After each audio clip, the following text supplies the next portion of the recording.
Hey guys, it's Marshall Monkey here, and this is going to be my Arrow Season 3 Episode 8 review. Oh my gosh, the big conclusion to the Flare-Out crossover. So, obviously, obviously we know already that there's going to be another crossover because of the suit holder placer that they gave to Barry in the Arrow Cave. The Arrow Cave, air quotes there, because, obviously, because they are going to have another one because they wouldn't have put that there. They wouldn't have talked to Barry about all that stuff if they weren't going to do another one. I think they're going to do another crossover in the second half of the season or season 2. I'm not so sure yet. So yeah, I definitely think that's coming. So big things. We got some awesome stuff in this. Captain Boomerang learned.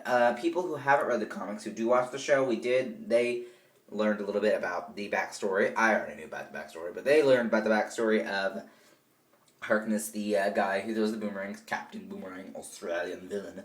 And, so they definitely learned a lot about him. Well, we all learned a lot about him. And he currently is not in the Suicide Squad, which is actually really interesting. He's actually in the prison with Slade. So, yeah, what's going to happen with that? When Slade comes back in episode 14, will Captain Boomerang come back in episode 14? Questions. So yeah, we don't know yet, but yeah, big thing. So basically this is like the turning the turning reckoning point of Team Flash as they come to Starling City and realize it's not the prettiest city. This episode really reminded me of Batman and Superman. Same thing with Arrow and the Flash. Power, no power. Sunny town metropolis with Central City. Dark town Gotham with Starling City. It just reminded me a lot. The torturing thing reminds me of Batman. The whole I'm superpower guy reminds me of Superman. It so reminds me of it. And this is basically what's going to be happening in Batman v Superman: Dawn of Justice. I can tell you right now.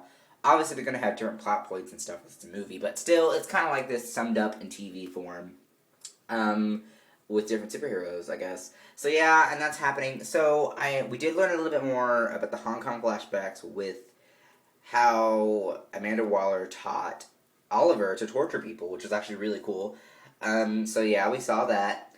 And we got the previews of, obviously, the Man in the Yellow Suit, which is coming next week with The Flash, and I usually say Ra's al Ghul, but I'm going to say Ra's al Ghul this time. I'm going to go on the wild side. Ra's al Ghul. We see him, obviously, in the preview for that.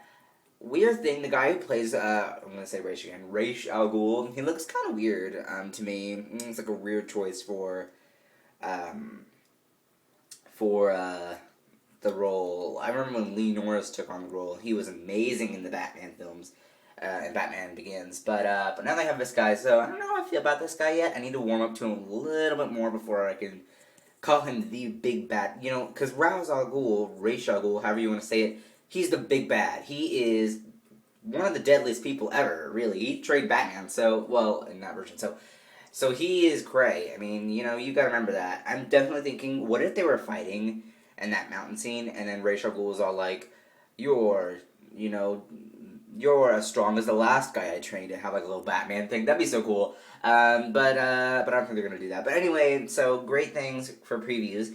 And then, Felicity, great character, I think. The big turning point was when I saw the Palmer Technologies thing on the sign of Queen Consolidated. It's officially Palmer Technologies now.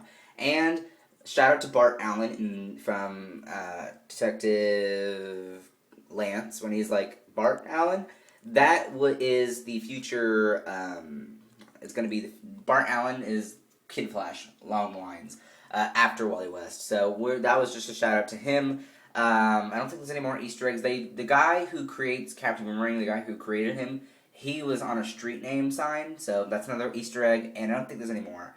Overall, the episode was amazing. I loved it so much. Great conclusion to the whole thing. Shout out to Rocky 3, by the way, the movie, when they were doing the end colliding scene. That's from Rocky.